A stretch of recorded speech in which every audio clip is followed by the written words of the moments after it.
convosco. Ele está no meio de nós. Proclamação do Evangelho de Jesus Cristo, segundo João. Glória a vós, Senhor. Naquele tempo, disse Jesus aos fariseus: Eu sou a luz do mundo. Quem me segue não andará nas trevas, mas terá a luz da vida. Então os fariseus disseram: O teu testemunho não vale, porque estás dando testemunho de ti mesmo. Jesus respondeu: Ainda que eu dê testemunho de mim mesmo, o meu testemunho é válido, porque sei de onde venho e para onde vou. Mas vós não sabeis de onde venho, nem para onde vou. Vós julgais segundo a carne, eu não julgo ninguém. E se eu julgo, o meu julgamento é verdadeiro, porque não estou só, mas comigo está o Pai que me enviou. Na vossa lei está escrito que o testemunho de duas pessoas é verdadeiro. Ora, eu dou testemunho de mim mesmo, e também o Pai que me enviou dá testemunho de mim. Perguntaram então: Aonde está o teu Pai? Jesus respondeu: Vós não conheceis, nem a mim, nem ao meu Pai. Se me conhecesseis, conheceríeis também meu Pai. Jesus disse essas coisas enquanto estava ensinando no templo, perto da sala do tesouro, e ninguém o prendeu, porque a hora dele ainda não havia chegado. Palavra da salvação. Glória a vós, Senhor. Aplaudamos o Santo Evangelho. Pode ser forte, porque essa palavra é a palavra que nos liberta, que nos levanta. E pode continuar em pé um momentinho, por gentileza. Continue em pé. Ave Maria, cheia de graça, o Senhor é convosco. Bendita sois vós entre as mulheres, e bendito é o fruto do vosso ventre, Jesus. Santa Maria, Mãe de Deus, rogai por nós, pecadores, agora e na hora de nossa morte. Amém. Meus queridos irmãos, mantenha-se em pé ainda, porque nós vamos começar essa homilia fazendo a oração do cerco de Jericó. Você ainda não a tem, mas depois está aqui na minha mão, na mão do Padre. Depois eu vou postar nas minhas redes sociais a oração que nós vamos fazer todas as segundas-feiras, a oração do cerco de Jericó. É uma oração que eu compus na época do cerco de Jericó, lá de São Paulo, que o Padre vai usar de novo para esse cerco de Jericó, porque as muralhas que envolvem a nossa vida, independente do contexto, da temática, elas são quase que as mesmas. É o pecado, são os sofrimentos, as realidades que nos fazem sofrer. Então você vai, nesse primeiro dia, você vai repetir depois de mim, depois nós vamos rezar juntos. Senhor Jesus, Senhor Jesus, reze com fé. Senhor Jesus, Senhor Jesus, peço-te perdão pelos meus pecados, peço-te perdão pelos meus pecados, pelos pecados dos meus familiares, pelos pecados dos meus familiares, dos meus antepassados, e dos meus antepassados. Peço que o Senhor nos lave agora com teu sangue, peço que o Senhor nos lave agora com teu sangue, e que nos envolva com tua infinita misericórdia, e que nos envolva com tua infinita misericórdia. Quebre hoje, Jesus, quebre hoje, Jesus, em teu nome, todas as muralhas, na minha vida, e na vida dos meus, e na vida dos meus. Quebra as muralhas dos vícios, quebra as muralhas dos vícios, e faz-nos totalmente livres, pelo poder do teu nome, pelo poder do teu nome. Quebre as muralhas das mágoas, quebra as muralhas das mágoas, ódios e ressentimentos, e dai-nos o dom de amar, e de perdoar, de coração sincero, quebre a força das maldições, e más palavras, que sobre nós foram lançadas, Liberta-nos de todo jugo hereditário,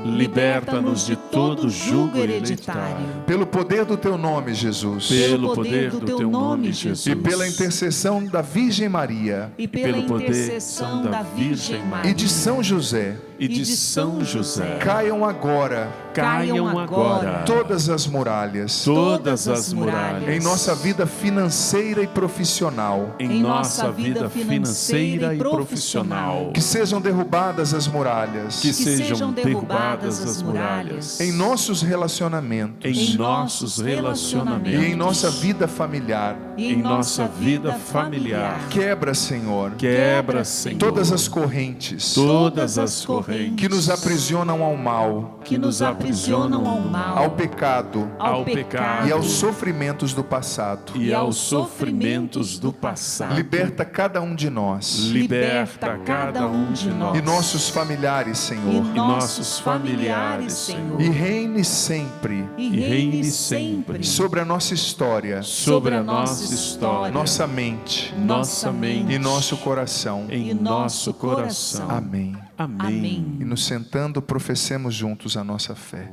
Creio em Deus Pai Todo-Poderoso, Criador do céu e da terra, e em Jesus Cristo, seu único Filho, nosso Senhor, que foi concebido pelo poder do Espírito Santo, nasceu da Virgem Maria, padeceu sobre Pôncio Pilatos, Foi crucificado, morto e sepultado, desceu à mansão dos mortos, ressuscitou ao terceiro dia, subiu aos céus, está sentado à direita de Deus Pai Todo-Poderoso, donde há de vir julgar os vivos e os mortos.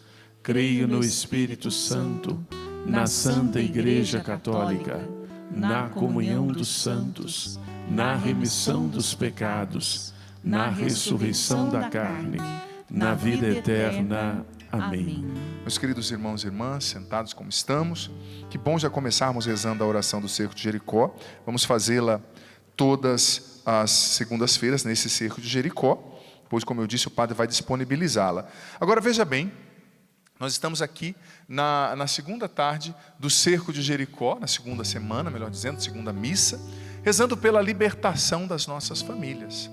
E filho, filha, a meta maior, mais profunda, mais contundente, mais necessária para alguém que segue a Deus, que tem fé, é levar as pessoas da nossa casa a conhecerem Deus, ao conhecimento de Deus.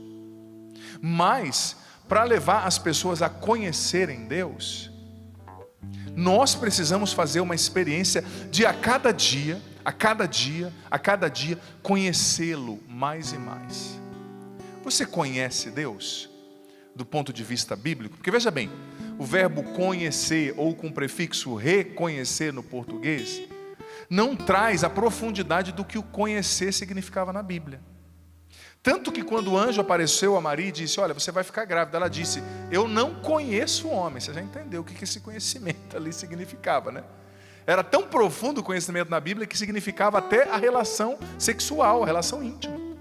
Então conhecer na Bíblia é entrar em profunda comunhão, em interação do coração, da alma, sabe?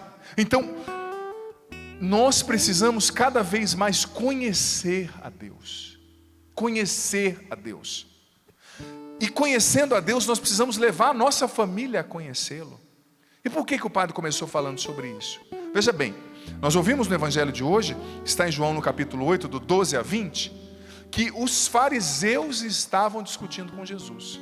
Quem que eram os fariseus? Do hebraico farushim, eram aqueles líderes religiosos. Do farushim no hebraico quer dizer separado, que eles viviam com tanta radicalidade a lei de Deus. Eles eram homens que jejuavam tanto, que rezavam tanto, eram um dos mais respeitados líderes religiosos da época. Eram esses homens que estavam falando com Jesus. Mas conversa vai, conversa vem, Jesus falou: olha, eu sou a luz do mundo. E eles questionando: mas quem você acha que é para você falar que você é a luz do mundo? Eu estou aqui dando testemunho. Jesus deu testemunho de si mesmo, né?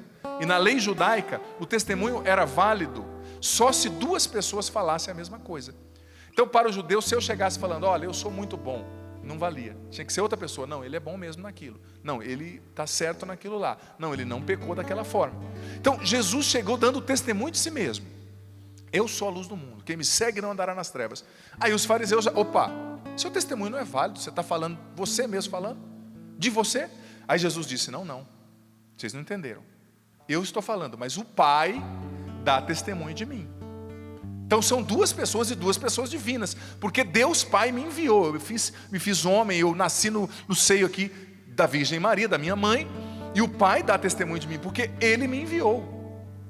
E aqueles homens conversando com Jesus, não aceitando o que Jesus estava falando, de repente, olha só, isso aqui é triste demais. De repente eles perguntaram para Jesus, eles estavam tão sem noção que eles perguntaram, mas afinal, quem é seu pai? Eles não entenderam que Jesus estava falando de Deus, o Deus que eles diziam servir, o Deus que eles diziam que era o Deus deles. Versículo 19b, olha o que Jesus respondeu: vós não conheceis nem a mim e nem o meu Pai. Se me conhecesseis, conheceríeis também o meu Pai. Mas veja bem, eles eram os homens do templo, eles eram os padres da época, gente, os religiosos, os líderes famosos, que eram respeitados, que rezavam nas praças públicas em voz alta, e todo mundo falava, nossa, como eles são santos, nossa, como eles são piedosos. Eles jejuavam e ficavam com o rosto abatido, eles faziam todo o contrário do que Jesus disse que não é para fazer, né? Jesus estava falando para eles aquilo, quando disse que quando você jejuar, você não tem que mostrar para os outros, tem que perfumar o rosto, não tem que dar esmola na frente dos outros para ser louvado pelos homens, pelas pessoas. Eles eram louvados, por quê? Porque eles faziam um show pirotécnico da fé. Eles jejuavam e chegavam abatidos, eu estou jejuando, e todo mundo falava, nossa, como eles são santos, como eles são piedosos. Eles chegavam na frente de todo mundo nas praças e faziam longas orações, ó Deus do universo, e todo mundo, nossa, aquele homem é íntimo de Deus. São os fariseus, os separados do povo. Eles são tão santos que Deus os separou para si, né? Só que olha só a surpresa, justamente esses homens que se arvoravam de ser tanta coisa, Jesus disse, vocês não conhecem o meu Pai. Vocês não conhecem esse aí que vocês estão dizendo ser o vosso Deus. Porque se vocês o conhecessem, vocês também conheceriam a mim, porque foi Ele que me enviou. Gente, que tristeza ver que os homens que representam o templo, que representam a religião, estavam com o coração distante de Deus.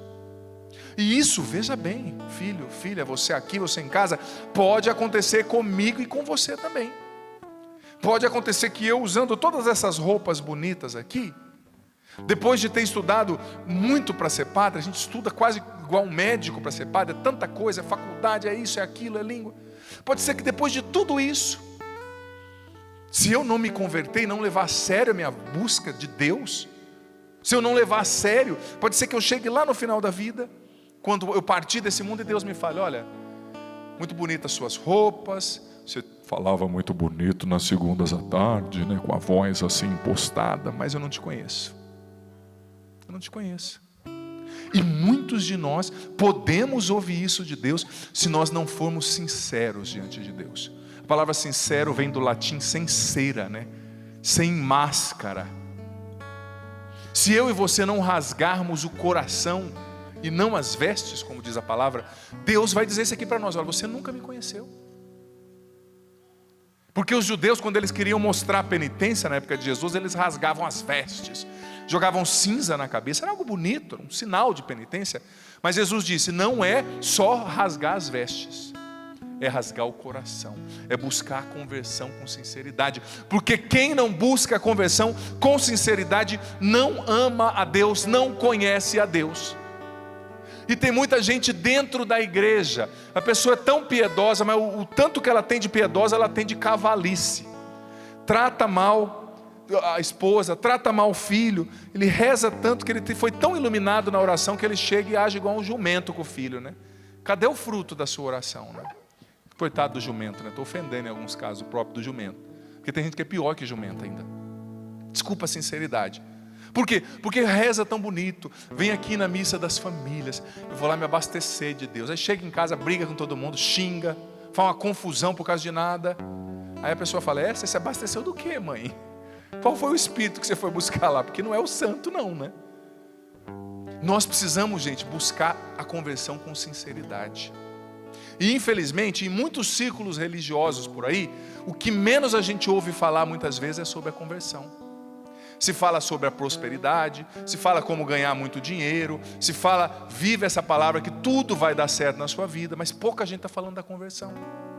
Não existe cristianismo sem conversão, sem busca de conversão. E bota uma coisa na sua cabeça, Santo Agostinho dizia: nós não somos bons, nós temos as consequências. Entenda bem, vou explicar o conceito, né?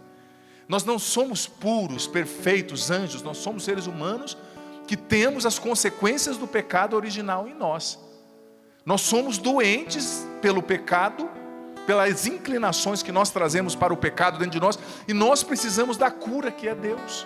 É como se nós estivéssemos doentes e precisássemos de uma injeção na veia todos os dias, uma injeção do Espírito Santo, uma injeção de Deus. Agora veja bem, eu e você, filho, filha, precisamos lutar para conhecer a Deus, através da busca da conversão, sobretudo na quaresma. Gente, nós estamos às vésperas da Semana Santa, para que, conhecendo a Deus, nós levemos a nossa família a conhecê-lo.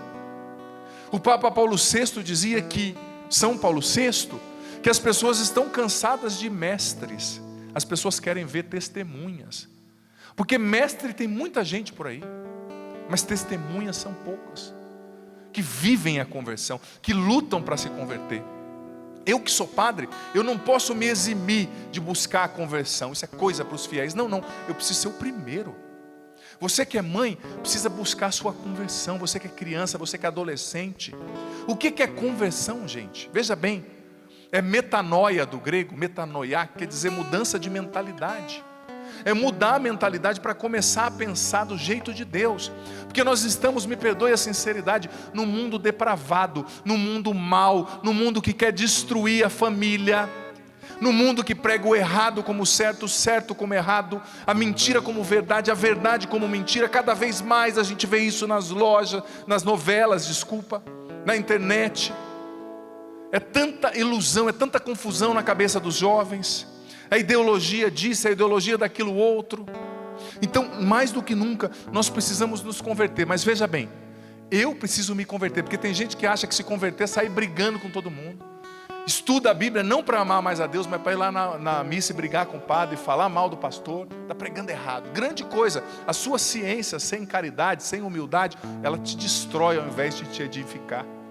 Ela te leva para o inferno ao invés de te levar para o céu. Sabe, mas a gente precisa levar a sério a nossa conversão.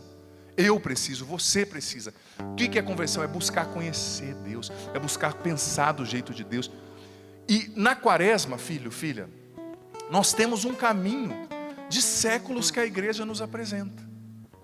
3 atitudes que nos ajudam a conhecer Deus mais e mais. 3 atitudes, 3 posturas que nos ajudam a viver a espiritualidade da quaresma, a vencer a nós mesmos, né? São Felipe Neri dizia que o ser humano que venceu a si mesmo, nem o diabo o derruba, o destrói, o prende, né? Nós precisamos vencer aquilo que está desordenado em nós, para então conhecer Deus, converter-se, pensar mais como Ele, estar mais perto dEle. E quais são essas 3 realidades que a igreja nos apresenta nesse tempo da quaresma? Você sabe dizer? Oração, jejum e esmola, ou caridade, né? Outras palavras também que muitas vezes a gente lê: oração, penitência e caridade.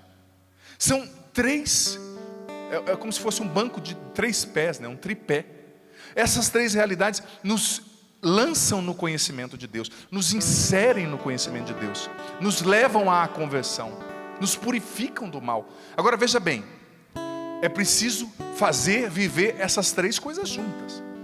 Eu trouxe hoje para a gente refletir um texto de um autor que eu gosto muito, São Pedro Crisólogo, do século IV. Eu não sei se você já ouviu falar de São Pedro Crisólogo, mas ele fala da importância dessas 3 atitudes: esmola, oração, jejum, para nós conhecermos a Deus e para nós levarmos as pessoas a conhecê-lo.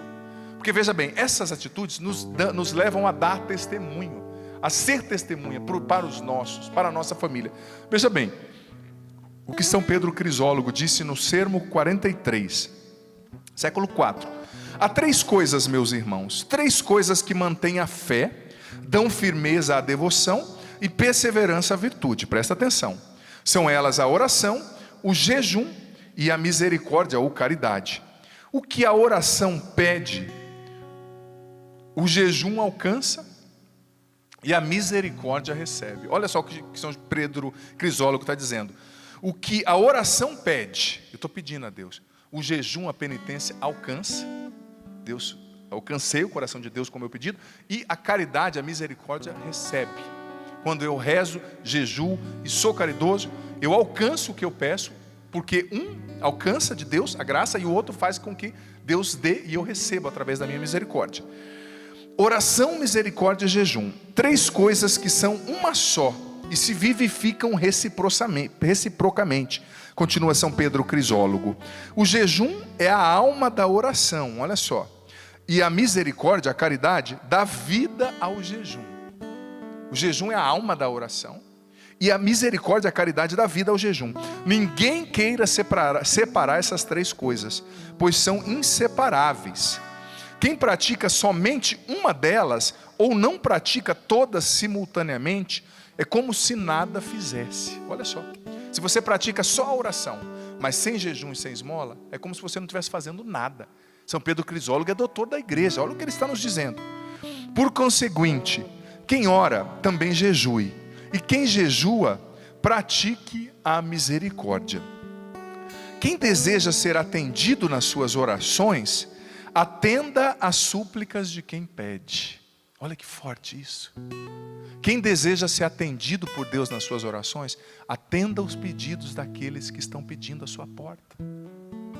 E a caridade, gente, cada um tem um critério, claro. Mas se você for esperar que a pessoa se encaixe em tudo no que você espera para poder ajudar ela, você nunca vai ajudar ninguém. Ai, padre, eu não ajudo porque o fulano é drogado. Mas drogado também tem fome, né? Compra uma comida para ele. Dá um pouco de água. Ai, padre, ele vai trocar por droga. Não dá para você ficar vigiando ou contratar um detetive particular para ver, né? Vai lá atrás daquele drogado, ver se ele vai trocar por droga. Filme e manda para mim para eu postar. Pô, não dá, né? Chega um momento, claro, cada um é livre para ter os seus critérios. Só que a caridade, se nós formos ficar esperando a pessoa contribuir, corresponder em tudo o que a gente espera, a pessoa tem que ser assim, tem que vestir assim, tem que falar do jeito que eu quero para ajudar. Pô, isso não é caridade, sabe? Caridade é ver alguém que está precisando e ajudar. É ajudar alguém que está precisando. Claro, se você vê que o cara vai comprar droga naquele momento ali, você está na frente de uma boca de fumo, não dá dinheiro, compra comida. Ou se você vê que está muito mal intencionado, não dê. Mas que a caridade é um dever do cristão, ela é. Sabe, continuando. Quem deseja ser atendido nas suas súplicas, atenda às súplicas de quem pede, pois aquele que não fecha os ouvidos às súplicas alheias, abre os ouvidos de Deus às suas próprias súplicas. Vamos aplaudir isso, gente? Pode aplaudir com força. Sabedoria do doutor da igreja, São Pedro Crisólogo, lá no século IV, um homem de profunda oração, ciência, conhecimento de Deus. Aquele que não fecha os seus ouvidos às súplicas dos outros, abre os ouvidos de Deus às suas próprias súplicas. Padre, eu estou rezando, mas não está funcionando. Talvez você está só rezando. Reze, mas também jejue e também seja caridoso, misericordioso. Ajude, porque isso abre os ouvidos de Deus. Quem jejua, pense no sentido do jejum, disse São Pedro Crisólogo. Seja sensível à fome dos outros, quem deseja que Deus seja sensível à sua fome. Seja misericordioso, quem espera alcançar misericórdia. Quem pede compaixão a Deus, também se compadeça do outro. Quem quer ser ajudado, ajude os outros. Muito mal suplica quem nega aos outros aquilo que pede para si. Muito mal você e eu suplicamos, rezamos diante de Deus, se nós negamos para o outro aquilo que nós pedimos para Deus, para nós mesmos. E veja bem, gente, esses tempos atrás eu vi uma pesquisa que alguns pesquisadores de Harvard desenvolveram, mostrando o poder da generosidade nas famílias. Aqui nós estamos, São Pedro Crisólogo está falando de caridade, de misericórdia, que é a oração, o jejum e a caridade. Mas é o jejum que dá peso à oração e a misericórdia que faz com que você alcance o que você pediu. E essa pesquisa dizia o seguinte, que as crianças que crescem nos lares, em lares nos quais os pais e as mães são generosas, se tornam 85% seres, uma faixa de 85% seres humanos melhores trabalhadores, melhores esposos, melhores cidadãos do que aqueles que cresceram num lar no qual o pai e a mãe não era generoso. E o que a pesquisa concluiu? Ser generoso em que sentido? Famílias ricas que moravam ali em Massachusetts, em Boston, perto de Boston, às vezes pegavam a criancinha, compravam comida, às vezes roupa, e ia entregar para os mendigos, para os moradores de rua, e levava a criança junto. E fazia questão às vezes de dar, olha, pega esse pacotinho e entrega você para ele. Aí tirava até um sorriso do mendigo, porque uma criancinha entregando um presente, não é uma coisa mais linda? Até o mendigo na rua ficava feliz e ria, né? E a criancinha levava junto assim com o papai e com a mamãe.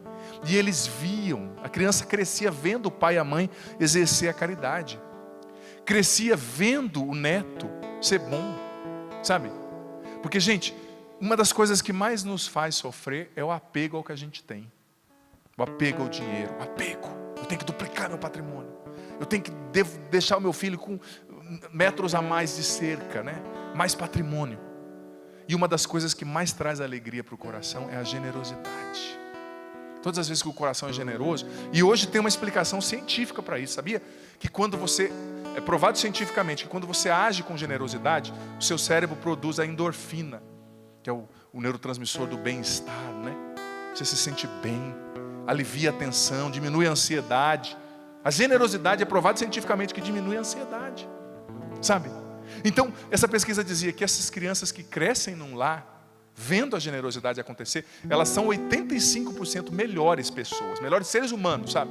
Melhores cidadãos, melhores profissionais, mais respeitosos, melhores esposos, melhores esposas, melhores médicos, melhores padres do que aqueles que cresceram em ambientes nos quais não havia generosidade. Então, em família, a gente tem que colocar isso aqui em prática, sabe? Você vai fazer uma caridade, tudo bem. Ai, padre, ninguém pode ver a caridade que eu estou fazendo, mas nessa hora dentro de casa você tem que escancarar. Leva a criança junto. Porque você não está se ostentando, você está formando essa criança a ser generoso. Porque não existe ser humano pior do que aquele que cresceu se achando a única bolacha do pacote. Você já viu uma criança muito egoísta? A criança já é um pouquinho egoísta pela constituição psíquica delas, né? Mas quando o pai e a mãe não trabalham isso, que a criança, às vezes, não só pelo fato de ser um filho único, que tem filho único que é muito bem educado, né? Mas às vezes nos quais cresceu sozinho, tudo era para ele, para ela, o pai e a mãe servia como vassalo, né? Como eu disse, não é só o fato de ser filho único, tem filho único muito bem educado, isso pode acontecer em famílias com mais filhos, né? Mas quando essa pessoa cresce, se torna insuportável. Ele casa, não sabe servir a esposa, quer só ser servido, não coloca o lixo para fora de casa, trata a esposa como se a esposa fosse a mãe dele, né? Ou o esposo como se fosse o pai. Por quê? Porque só pensa em si. A caridade nos liberta desse egoísmo que nos mata, esse amor destrutivo de si contra si. Santo Agostinho, no livro A Cidade de Deus, Cidade dos Homens, ele dizia que o amor próprio desordenado é um amor de si contra si, um amor autodestrutivo, quando você é muito egoísta, só vê a você mesmo, as suas necessidades próprias. Então a família precisa incentivar os filhos precisam ver os pais rezando, fazendo o jejum e fazendo a caridade. Continua São Pedro Crisólogo, eu continuo o texto. Homem, sê para ti mesmo a medida da misericórdia, deste modo alcançarás misericórdia como quiseres, quanto quiseres e com a rapidez que quiseres. Basta que te compadeças dos outros, com generosidade e presteza. Reconquistemos pelo jejum o que perdemos por não saber apreciá-los, e molemos nossas almas pelo jejum, pois nada melhor podemos oferecer a Deus. O homem, oferece a Deus tua alma, oferece a oblação do jejum, que seja uma oferenda pura, um sacrifício santo, uma vítima viva, que ao mesmo tempo permanece em ti e é oferecida a Deus. Quem não dá isto a Deus não tem desculpa, porque todos podem oferecer a Deus a si mesmos. Mas para que essa oferta seja aceita, a caridade, a misericórdia deve acompanhá-la. O jejum só dá frutos se for regado pela misericórdia, pois a aridez da misericórdia faz secar o jejum. A aridez da falta de misericórdia, desculpa, faz secar o jejum. O que a chuva é para a terra é a misericórdia para o jejum. Ela irriga o jejum, né? Dá eficácia ao jejum. Enfim, veja bem, como o padre começou a refletir do início, Deus quer que nós o conheçamos para nós não ouvirmos de Jesus isso aqui. Vós não conheceis o Pai. E Deus quer que nós levemos os nossos a conhecê-lo. E como? O padre já falou. Buscando sinceramente a nossa conversão. Buscando a oração. Buscando o jejum. Buscando a caridade, a esmola. E falando de oração, é concreto, não é pensar, eu penso em Deus todo dia. Você sabia que o diabo também pensa em Deus? Pensar em Deus é pouco. Quantos minutos por dia você reza? Quantos minutos? Porque no Zap a gente fica bastante, né? Nos grupos da vida. Quantos minutos você tira do seu dia para você falar com Deus? Eu rezo na igreja, eu rezo na assembleia. Imagina, se você fosse casado, quem aqui é casado? Levanta a mão. E você só conversasse com a sua esposa no meio dos outros, só quando a sogra está perto, só tivesse relacionamento quando tivesse mais pessoas. Sua esposa ia colocar você para dormir com o cachorro definitivamente, não ia? Por quê? Porque o casamento ele precisa de intimidade, né? A hora que a sogra vai embora, aí você começa a conversar, né? Você fala, graças a Deus, aliás, você começa a conversar, né? Começa ali a partilhar a vida, né? Imagina com Deus, tem gente que não tem intimidade pessoal com Deus, só reza na igreja, lotado de gente, mas no seu quarto você não fala com ele? Não. Então que raio de relacionamento fraco é o seu? Eu rezo assistindo a Canção Nova, mas só assistindo a Canção Nova? Que bom, assista mais ainda. Mas será que você não tem nada para falar com ele? Você não tem um mínimo de intimidade para chamá-lo de pai, para conversar com ele no seu quarto? Quantos minutos por dia você reza? Filho, semana que vem é Semana Santa.